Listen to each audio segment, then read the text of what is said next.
Hey, everybody, and welcome back to another episode of Indie Game Movement, the podcast that talks about the marketing and business of indie games. I'm Andrew Pappas, your host, and this is episode 106, where we're going to talk about how to learn and grow fast as an indie dev.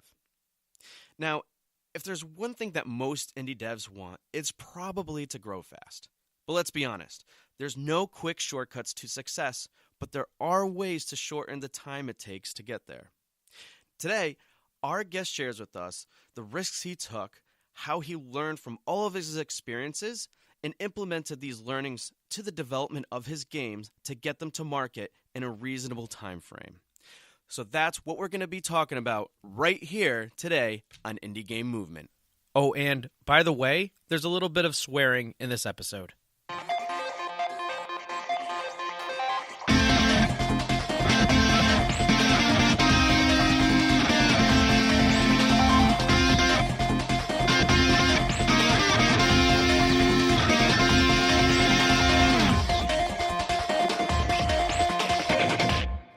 Hey everybody, thanks again for joining us, and today we have Dave O'Shree from New Blood Interactive with us. Dave, thanks for joining, man.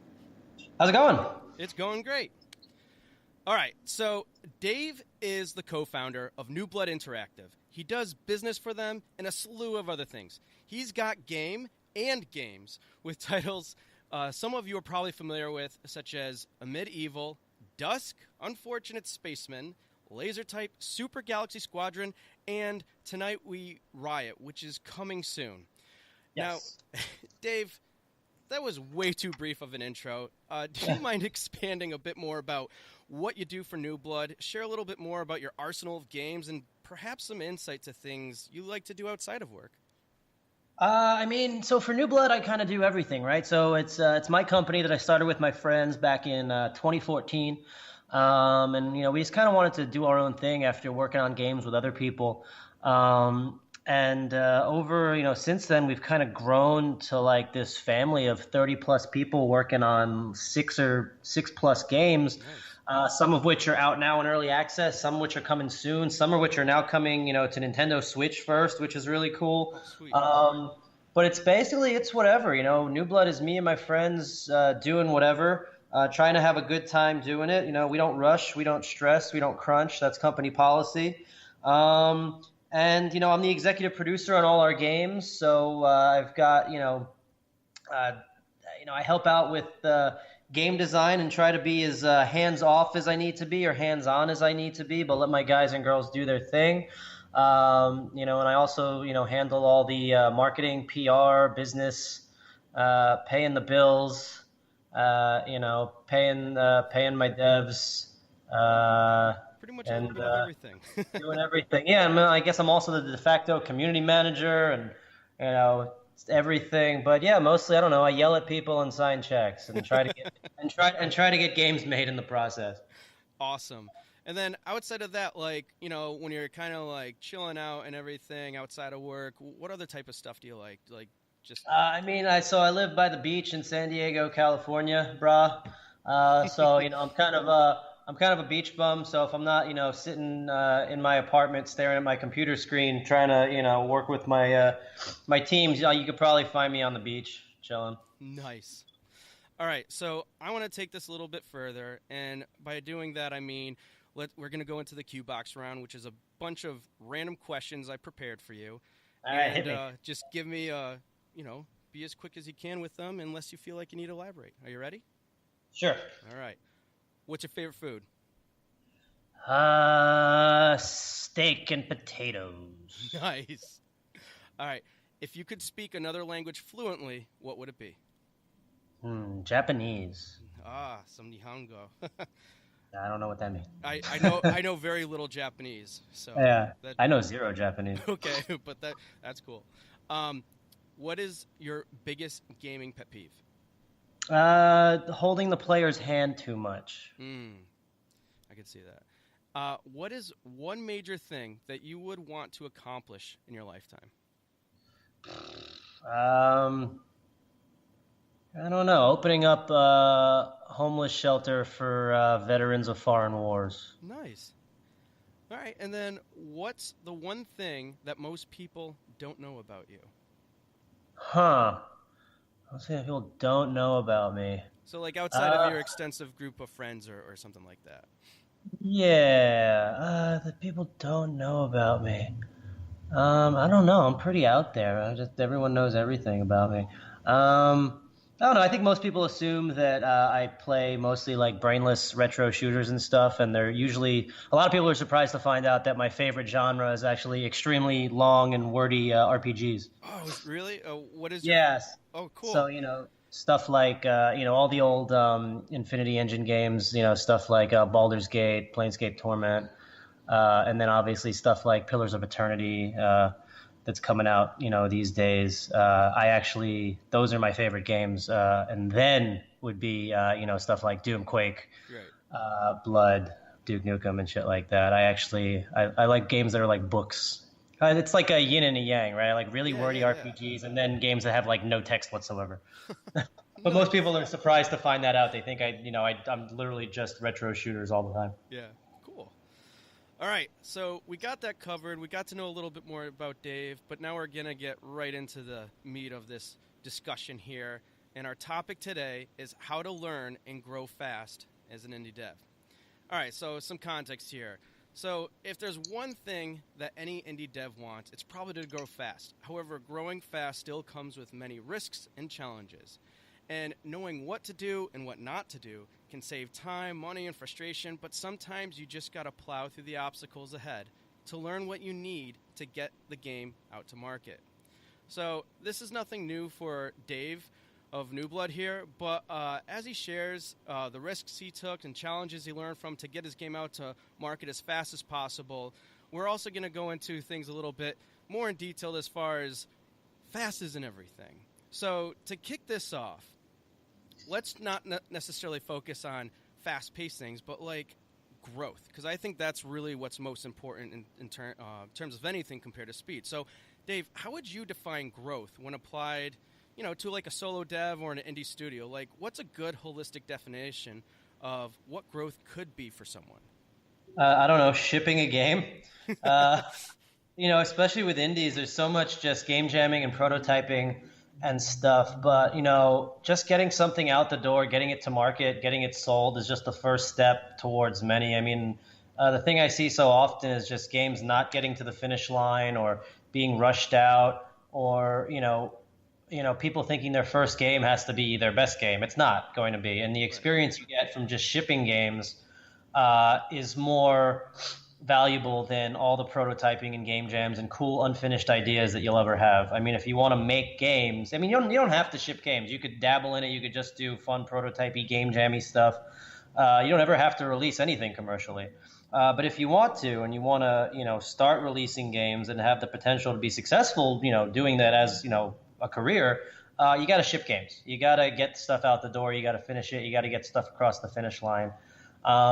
But, you were talking about fast. I don't like fast. I like, I don't even put release dates on our games. Our PR person, she hates that. She's like, when are you launching? I'm like, I don't know when it's done. So, our games are only ever available soon or now, because every old push, I've been through a lot of game development cycles now since I started. Before I was a game producer and marketing PR publisher dude, I was a writer.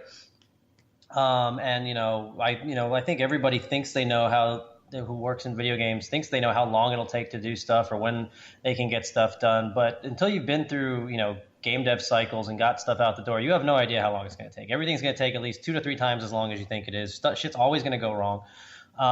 So, I mean, my advice is, to people is fast, no, slow, yes. Just take your time if you can. The problem always is, time and money, right? Yeah. So it's easy for us to say because, I can just, I'll take as long as it takes to get our games out.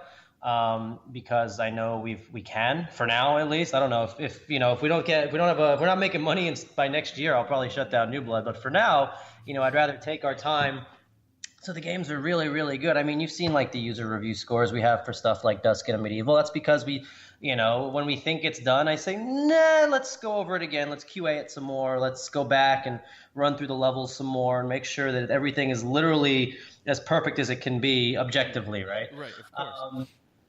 And so far so good, right?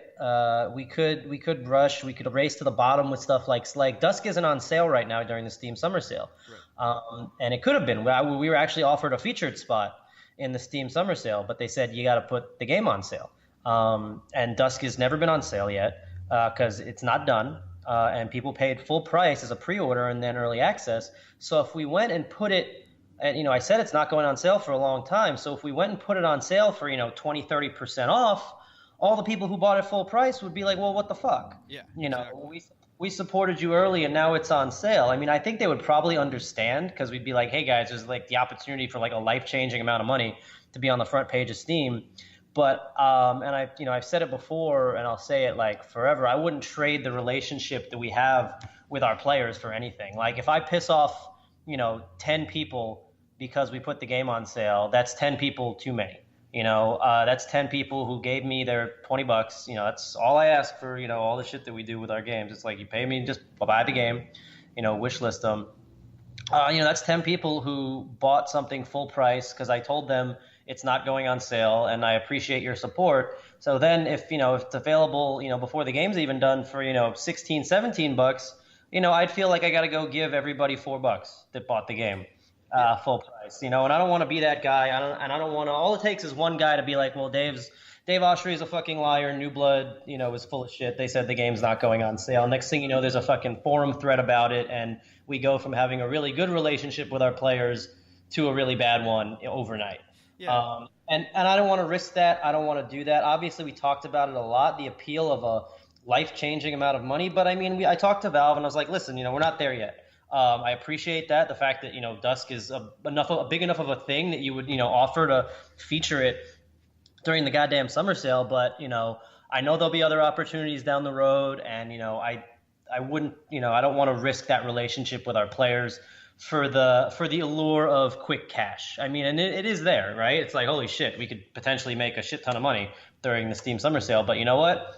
Stay the course, stick to your guns. If you say you're going to be pro-consumer and not rate, because once you're 20% off, there's nowhere to go but down. Exactly.